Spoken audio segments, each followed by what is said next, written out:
Lovers Talks'tan herkese merhaba, ben Günay. Ben de Güneş. Fallout'un beklenen ikinci sezon finali geldi. Biz de izledik ve hızlıca ilk görüşlerini almak istiyorum senden spoilersız. Yani beni çok da tatmin etmedi, onu söyleyeyim. Yani ben biraz negatif baktım.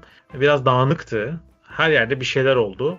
O yüzden konsantre olamadım bölüme pek. Yani bir finalden beklediğim şey biraz daha fazla bağlaması. Cooper'ın hikayesi dışında öyle çok da vay be dediğim bir şey yok gibi. O yüzden iyi ve idare eden, yani çoğu şu an piyasada olan diziden çok daha iyi bir final bölümü olmasına rağmen benim beklentim herhalde biraz yüksek olduğu için biraz düştüm. Benim Cooper'ın bu sezonun hikaye finaliyle ilgili daha sert bir eleştirim var ama genel olarak şunu söyleyebilirim. Spoiler vereceğim çünkü orada onu şimdilik es geçeceğim. Genel olarak şöyle diyebilirim. Bir sezon finalinden ziyade sanki böyle Netflix'in uyduruk dizilerini iki parçada yayınlıyorlar ya. Ara dönem finali gibi. Aynen. İkinci parti öncesinin ara dönem finali gibiydi. Böyle hey abi what the fuck. Yani bazı şeyler böyle hani bağlamak için bağlamış gibiydi. İşte aynen. Hani tamam, birinci sezondan buraya kadar getirdik, hadi bağlıyoruz dediler bazı şeyleri. Ya Norm'un hikayesi beni hayal kırıklığına uğrattı tamamen. Onu da evet abi, bir yere gidecek dedik. Hiçbir yere gitmedi. O beni biraz hayal kırıklığına uğrattı. Her yerden, her şeyden olduğu gibi Enclave çıktı piyasaya. Spoiler'a giriyoruz. Girmeden önce ben istersen uyarımı vereyim. Arkadaşlar, eğer izlemediyseniz bu bölümü izleyip gelin. Çünkü birazdan çatır çutur spoiler vereceğiz. Çok da umurumda değil, spoiler yapıştırın diyorsanız yapıştırarak başladık zaten. Enclave dedik. Enclave, evet. Senin de dediğin gibi herkesin beklediği bir şekilde zart diye piyasaya çıktı bölümün sonunda. Evet, yani önümüzdeki sezon komple onların hikayesini anlatacak. Yani onlarla bir hikaye izleyeceğiz. Yani 3 başrolün nasıl onlara denk gelir? Yani Lucy ve Maximus'un değeceği onlara kesin ama Cooper kendini ayırabilir de. Yani öyle bir son koydular ki ona. Aynen. Yani ona ayrı bir dizi yapsalar da olur şu an. Yani spin-off yapabilir. Spin-off yapsalar daha çok izlenir bence. Bir şey değil mi? Yani Cooper Howard bir spin-off gelebilir. Sorun olmaz. Öyle bir konu yazmışlar. Ya çünkü Lucy ve Maximus'un artık Colorado'da yaşanacak olaylara dahil olmasına gerek yok. Bitti hikayeleri. Yani evet. Bir yerde bağlanırlar herhalde ama onların bağlanması çok uzun sürecek herhalde. Garip. Ya Maximus tercihleri çok garipti. Maximus'un dövüşü. Yani Deathclaw'larla dövüşüyordu ya, patır patır indiriyordu Deathclaw'ları. Sanki çok kolaymış gibi bu arada. Aynen. Biraz fazla kolaydı yani. Millet de böyle işte kumar oynuyor falan onun üzerinden. Yani o sahne bana biraz uzun geldi. Hani aynı şey olup duruyor. Hani ne olacağını biliyoruz. Biri gelip kurtaracak. Aslında bu dövüş sahnesini 7. bölüme koymaları gerekiyordu. Evet, yani orada bitirseymiş bari o sahneyi. Yani niye buraya kadar uzatmışlar? Hepsini görmemiz gerekiyordu. Bir sürü Deathclaw'la kapışacağını zaten biliyorduk. Onun dışında da evet, gerçekten oldukça uzun bir sahneydi ve hani bir amaca hizmet etmiyordu. Bir adam amaca hizmet etmiyordu. Amaca şöyle hizmet etti işin sonunda. Fan service yaptılar. Herkes diyordu ki NCR yok, hop diyorlar ya NCR'i falan derken NCR piyasaya sürüldü. Ama işte keşke her şey böyle mi sürecektin? Yani 7. bölümün sonunda çıksalardı keşke ortaya. 8. bölümde NCR'la birlikte orayı hep beraber temizleselerdi daha güzel olmaz mıydı? Bence çok daha güzel olurdu ya. Öyle olabilirdi. 7. bölümün artık Maximus sona geldiği an olabilirdi. Oradan bir silah sesi gelirdi ve Maximus'un bölümü biterdi. Al sana cliffhanger. 8. bölümde de NCR'ın müdahalesini gördük. Derdik ki vay be, geldi işte falan filan. Yani zaten tahmin ettik yani başından beri onların geleceğini. Diyorduk yani bitmişler mi, bitmemişler mi? Bitmemişler işte, varmış birileri. Geldiler. Pek çok fanservice sahne de gördük burada. Mesela Suite'in işte fırlattığı roketlerdi, bilmem neydi, atış kabiliyetiydi, farkıydı, modifiye kısımlarıydı. Son oyunlarda da işte modifiye zırhlardı, zarttı zurttu bir şeyler vardı. NCR'ın gelişinde mesela bu arada sniper atışında vardı. Sahnesi değil mi? Sniper sahnesi yaratığa tıklıyorsun işte 95 ihtimal, 55 ihtimal, bilmem ne ihtimal. Orada yaptığı atış bullet time şeklinde gidiyor ya. Onu da onunla yapmışlar. Böyle fanservice sahneler var. Güzel eklentiler, izleyici, oyunları oynayanlar için sevindirici ve hoşlarına gidecek şeyler vardı ama. Ya işte konuyu kaybetmiş biraz bunları yapacağım derken. Overall'da bir final bölümü izlediğime ben inanmıyorum. Onu söyleyeyim yani. Yani sezon finali bölümü daha doğrusu. Yendiler mesela, bitti. Ya abi 7. bölümde de yendiler, bitti olabilirdi. 8'e sarktı. 8'de yendiler, bitti. Ta bölümler önce arkada bıraktığımız çakma Romalılar. Macaulay Culkin önderliğinde yeni önderliğinde orada zaten 3 dakikada hani mesela Lejyon Savaşı'nı da görmedik. Zaten Lejyon Savaşı da yani savaş diyemeyeceğim, öyle birbirine ateş eden 150-200 adam gibi bir sahne orası. Harbi yani, evet. Lejyon'un büyüklüğünü biraz şey yapıyor, aşağılıyor sanki. Ondan sonra onlar kazanıyor böyle, diyor tamam diyor, ben oldum diyor Sezar. Kaiser, Sezar neyse. Kayseri, Erciyes. İşte yani ben oldum diyor Sezar. Hadi diyor gidiyoruz şeyi alıyoruz. Vegas'ı. Bu arada After Credit'te Brotherhood da artık ben açıyorum tuşları, evet, ben de mahvedeceğim ortalığı. Evet, After Credit'i bu arada izlemiş olan varsa, yani bittikten sonra After Credit var, kısa bir sahne. Onu da söylemiş olan. Brotherhood'la ilgili. Onu da orada bitiriyor. Diyor tamam, burada da bizim savaşımız artık bitecek. Tamam, ben de planları çıkarttım, böyle zırh planı gibi bir şey değil mi? İşte Liberty Prime Alpha diye bir ultra geniş ve büyük, çok güçlü bir zırh orada. Savaş robotumsu, savaş robotu. Bir şey. Yani. Aynen, onu ortaya koydular. Çok bir şey ifade etti mi genel izleyici için sanmıyorum. Oyunları oynayan için de eğer çok detaylı oynamadılarsa onlar için de pek bir şey ifade etmemiş olabilir. Yani onu da bilmiyorum ama orada da bir şey görmedik. Böyle yaralıları gördük. İşte ampute insanlar falan vardı. Zırhlar böyle yamulmuş falan. Arkada yine savaş devam ediyor. Herkesten kan akıyor falan. Aynen. Camda patlama istedik. Aynen. Camın arkasında bu helikopterler falan patlıyor, böyle sesi geliyor. Quintus'un da başında kan var. Artık diyor tamam diyor, ben birleştirmeye çalıştım, olmadı. Bitmiştir. Yok edeceğim herkesi. Bitiyor o da orada. Ondan sonra abi Norm'un hikayesine geçebiliriz. Bak, 2 tane olmasa da olur hikaye var. Norm'un hikayesi, Volt'taki hikaye.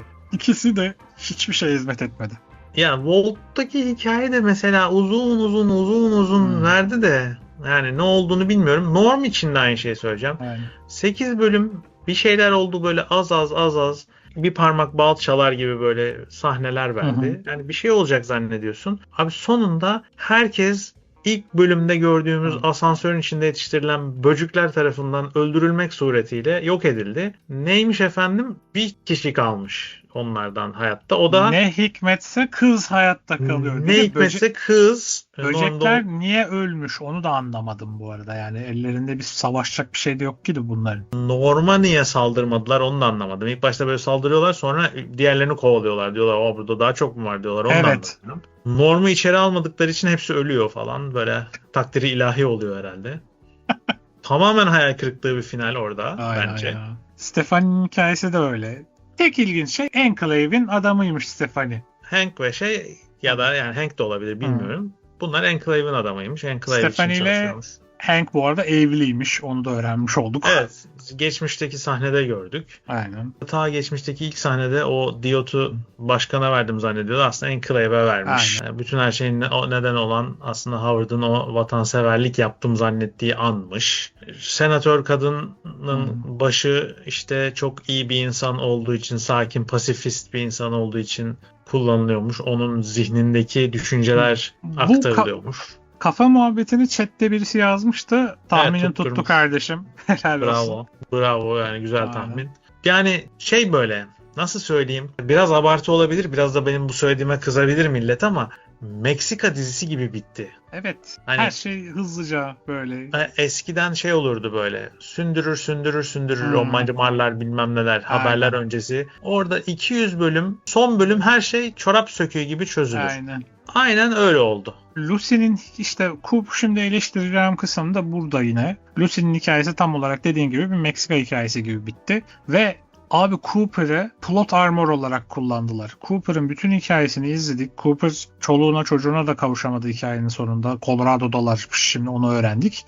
Ve Cooper Lucy'nin plot armor'u olarak kullanıldı abi. Çok kızdım ben bu olaya ya. Evet, Lucy yoksa kaybetmişti. Şeye dönüşecekti. Neydi o? Robotik insana dönüştü. Robotumsu insana dönüştürecekti babası onu. Ama bir anda Coop geldi. Dengeyi bozdu. Lucy babasını dönüştürdü. Ceza olarak gibi bir şey oldu. Maximus'la kavuştular. Diyor savaş başladı, ben bunları engelleyebilirdim falan. Wasteland'de her zaman bir boklar olur diyor ya. İşte o da kaçarken, Diot'u alıp kaçarken savaş başlattı ya. Aynen. Coop bu arada nasıl oldu da ailesinin yaşadığına ve Kaliforniya'da olduğuna kanaat getirdi onu anlamadım. Cooper'ın karısının ve çocuğunun yaşadığına nasıl kanaat getirdiğini de anlamadım bu arada. Tamam. Ya ben not bıraktı anladı diye tahmin ettim ama. Tamam. Orada yani. bir not var. Notta da hani ilk geçen bölümlerde Colorado'da çiftlik kurarız falan diyordu ya. İşte ona gönderme yapıyor. Colorado iyi bir fikirmiş diye bir not bırakmış oraya. Evet, çok güzel. Flashback'te de hani suçu ben üstüme alacağım falan, hani demek ki kadınla aynı kafaya geldiler hani orada. Artık bir ekip oldular. O da okey. Ama abi aradan 200 yıl geçti. Belki kadın o notu 100 yıl önce bıraktı. Yani evet, bu da doğru. Yani, bilmiyorum yani. Nereden anladık kadının yaşadığını? Long shot bağlama yapayım. Şimdi biz bombaların düştüğü sahnede bu adam çocuğu ve karısıyla yeniden bir aradaydı ya. Muhtemelen oraya doğru bir şeyler daha oldu. Bir bilgimiz yani daha var elimizde, biz görmedik, de bilmiyoruz. Biz bilmiyoruz ya da. Görmedik, bilmiyoruz aynen. Ya da onlar da ghoul. Ya Cooper'ın bilmesine imkan yok bu arada. Dediğin doğru yani. 100 yıl önce uyanmış da olabilir kadın. Who knows? Yani, bilmiyorum yani, adam kadın bırakmıştır içine gitmiştir. Normal sıradan benim gibi bir izleyici için anlaşılır değildi. House da bir işe yaramadı bu arada. Robot House. House konusu da boşa çıktı abi. Yani, yani bir şey anlattı. Tamam dedi, bak ben sana anlatmaya çalıştım. Esas düşman Enclave'di dedi. Bitti. Aynen. Yani what's the point? Bak dedi, bana yardım lazım olacaksın, sen Enclave'le savaşacağız burada dedi. Coop de boş ver yürü git dedi. Kapattı dükkanı. Ben okey bağladım. Lucy ile Maximus işte House'un Enclave'le savaşındaki piyonları olacak. Öyle de Cooper'a bağlayacaklar işte. Cooper'ın ihtiyacı olduğu anda Maximus ve Lucy işte Brotherhood'dan artanları toplayıp ağzında müthiş etrafı her türlü hackleme yeteneğiyle kurtaracaklar falan filan, böyle sikimsonik bir yere gitti açıkçası yani. Yok, ben yani daha iyi, yani ben kötü bir yere gittiğini düşünmüyorum. Ama yani ikinci sezon iyi gitmedi oraya. Umarım iyi toparlar. Hani Enclave biraz daha enteresan. Finalin bu kadar karman çorman ve final gibi hissettirmemesinin sebebi bizim 3, 4 ve 5. bölümde abi rezalet bir anlatım var dediğimiz o bölümlerden dolayı final bu halde. Evet yani çarpık çurpuk bir final. Aynen. İşte herkesin sahnesi 3 dakikada bitiyor, işte bir şeyler oluyor. Ha diyor, bu konu da bitti. Tamam diyor, bu konuyu da hallettik. Şimdi diğer konuyu bitirelim. Ha diyor, tamam bu konuyu da bitirdik. Hadi o yeni Kaliforniya'dan o yaşlı kadını getirtelim, onu da koyalım. Hadi o da bitsin. Evet. İşte Maximus Lucy ile kavuşsun. Hadi o da bitsin falan filan böyle. Önüne defter açmış. Abi fan servisler bunlar. Fan servislere tikimizi attık. Konularımız bunlar da hemen hemen pıt pıt tikimizi attık. Bunları da tamam. 3. sezona hazırız. Evet okey. Hadi. Evet, hadi bakalım gibi bir şey olmuş. Umarım daha iyi bir 3. sezon yazarlar. Yani daha çetrefil bekliyorum. 2 tane harika oyunculuk olan bölüm izledik. 1. bölüm güzeldi. Onun dışında paldır küldür, böyle şarampole yuvarlanmamak için zor tutunan bir sezondu. Ve final bölümü de tatmin etmedi beni açıkçası. Ve hatta finale de puanım 6.5 falan yani. Çok final gibi işte bile hissettirmedi beni. 7 vereyim yani 7 vereyim. Dediğim gibi bütün sezona değerlendirecek olursak sezon yani 7-7.5'da kaldı sezon gibi. Sezon da 7 işte, evet sezon 7. Yani ben daha çok şey bekliyordum. O yüzden hayal kırıklığı var. Bütün sezonu abi yüklemişler Walton Goggins'e. Aynen. Taşıdı.